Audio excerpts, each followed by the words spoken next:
पाठक,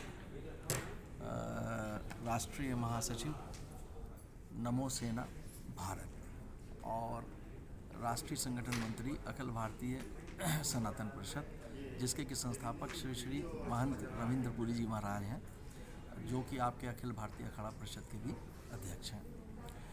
ma'am, हम यहाँ पर उपस्थित हुए हैं DGME director general medical education के द्वारा तमाम प्रकार के घोटालों को लेकर के और आरक्षण नीति में जो है उनके एकल वर्चस्व को लेकर के कि जिस तरीके से वो अपने मनमाने तरीके से जो है रिजर्वेशन को जो है आगे पीछे कर रहे हैं, उस संदर्भ में हमने ये प्रेस वार्ता आज कॉल की है। देखिए, 2006 में जो है जो बना था आपका आरक्षण की नीति, उस नीति के अनुसार जो है 21% जो है SC को और उसके बाद आपका 2% जो है वो आपका ST को और 27% जो है वो आपका OBC को जो है दिया जाना था। इस तरीके से 50% जो है ST SC OBC के कोटे में गया और 50% जो है वो जनरल कोटे में गया था। इस चीज़ को जो है मानक जो है केंद्र सरकार ने भी माना और सुप्रीम कोर्ट ने भी माना। तत्पश्चात जो है 2010 में जो तत्कालीन सरकार थी, उस तत्कालीन सरकार ने जो है मायावती जी की सरकार थी, उन्होंने जो है एक स्पेसिफिक कंपोनेंट प्लान नाम का सिस्टम बनाया, जिसका उन्होंने जो डिफिनीशन दी, उसकी परिभाषा जो दी वो ये दी कि आप हम आंशिक रूप से जो है जो मेडिकल कॉलेजेस बनेंगे उनको हम वित्त पोषित करेंगे। अब इसमें एक प्रश्न उठ कर के ये आ जाता है कि गवर्नमेंट के द्वारा बनाए जा रहे जितने भी इंस्टीट्यूट हैं, क्या वो वित्त पोषित सरकार द्वारा नहीं होते हैं? वो भी तो सरकार के द्वारा ही वित्त पोषित होते हैं ना। तो आंशिक वित्त पोषित क्या हुआ? अच्छा, चलिए, आंशिक वित्त पोषित हो गया तो क्या आपका पूरा वर्चस्व हो गया? अच्छा, अब आपने उसमें क्या किया कि 70% जो है वो SC को दे दिया, उसके बाद आपने 15% जो है वो OBC को दिया और ये हो गया आपका 85%, बचा आपका जो है 15%। वो 15% आपने उठा करके जो है जनरल कोटे में दे दिया। अब ये क्यों किया गया? जाहिर सी बात है कि उनकी वोट बैंक उस समय SC हुआ करते थे। SC को प्रमोट करने के लिए और अपने को जो है सत्तारूढ़ रखने के लिए उन्होंने वोट की राजनीति की।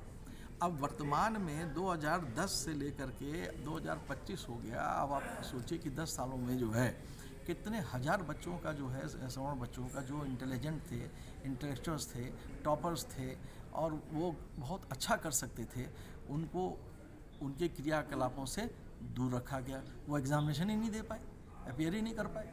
तो ये क्यों? अब आज हम कहते हैं कि हमारी डबल इंजन की सरकार है।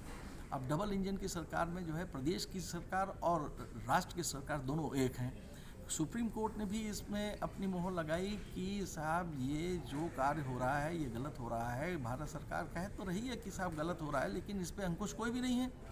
अभी इसी बीच में आपका पहले चरण का जो है वो हुआ, इंटरव्यू हुआ, तो DGME को इससे क्वेश्चन पूछा गया कि ये बताइए कि ये कोर्ट ने कहा, एक इसमें कैंडिडेट थे मोहम्मदन, वो हैं आपके एकल बेंच में चले गए न्यायपालिका के, और एकल बेंच ने जो है आदेशित किया कि आप जो है इस कार्यक्रम को रद्द कीजिए।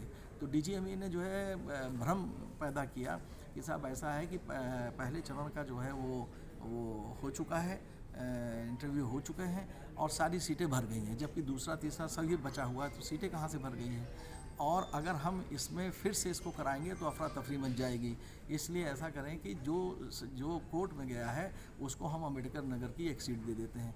आपने एक बच्चों को अम्बेडकर नगर की सीट दे दी, बाकी लोगों का क्या होगा?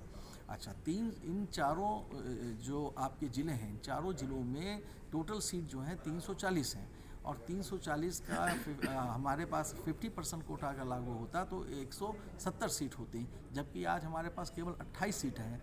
तो हम 28 सीट में क्या करेंगे? अच्छा, और इसके पीछे का क्या उद्देश्य हो सकता है? अब हम ये पूछते हैं वर्तमान सरकार से, तो जाहिर सी बात है कि उनके पास OBC का वोट बैंक है माननीय केशव प्रसाद मौर्य जी के द्वारा। माननीय केशव प्रसाद मौर्य डिप्टी CM साहब जी ने, जब वो अध्यक्ष थे, उन्होंने बहुत मेहनत की और OBC के सारे वोट बैंक को, मैक्सिमम वोट बैंक को उन्होंने जो है भारतीय जनता पार्टी के पक्ष में वो ले आए। उसके बाद अगाड़ी पंक्ति तो जो उनके पीछे चली रही है। अब ऐसी स्थिति में उनको SC को अपने पक्ष में लेना है। SC को अपने पक्ष में लेने के लिए उन्होंने क्या किया कि कि उठा करके ये जो पुरानी नीति थी 2010 से लागू, उसको वो चल रही है तो चल रही है। आप केंद्र में भी हैं, आप प्रदेश में भी हैं, आप इस पर अंकुश नहीं लगाएंगे, और अगर आप अंकुश नहीं लगाएंगे तो मानवीय मूल्यों का उल्लंघन करेंगे। और साथ ही साथ जो आप एक बहुत ही अनुशासित पार्टी मानी जाते हैं, और आपकी जो अनुषांगिक इकाई हैं वो एक बहुत ही सैद्धांतिक, अनुषांगिक और धार्मिक जिसको कहना चाहिए पार्टियां हैं, तो अनुषांगिक इकाइयाँ हैं, तो उनके भी जो अस्तित्व है उसको आप खतरे में डाल रहे हैं, और आप अपने भी अस्तित्व को खतरे में डाल रहे हैं, क्योंकि आगे आने वाला जो चुनाव है फिर उसमें इसके जो परिणाम आएंगे दूरगामी, वो अच्छे नहीं आएंगे। हम पहुँचे और सरकार जल्द से जल्द इस पे एक्शन ले, इस पूरे प्रोग्राम को जो है कैंसिल किया जाए, इस पूरे एग्जामिनेशन ये चयन प्रक्रिया को जो है कैंसिल किया जाए, और इसका फिर से जो है आरक्षण नीति 2006 के हिसाब से लागू करके, और बच्चों का सिलेक्शन होना चाहिए इसमें, छात्रों का सिलेक्शन होना चाहिए इसमें, अभ्यर्थियों का सिलेक्शन होना चाहिए इसमें। Thank you sir. बहुत बहुत धन्यवाद।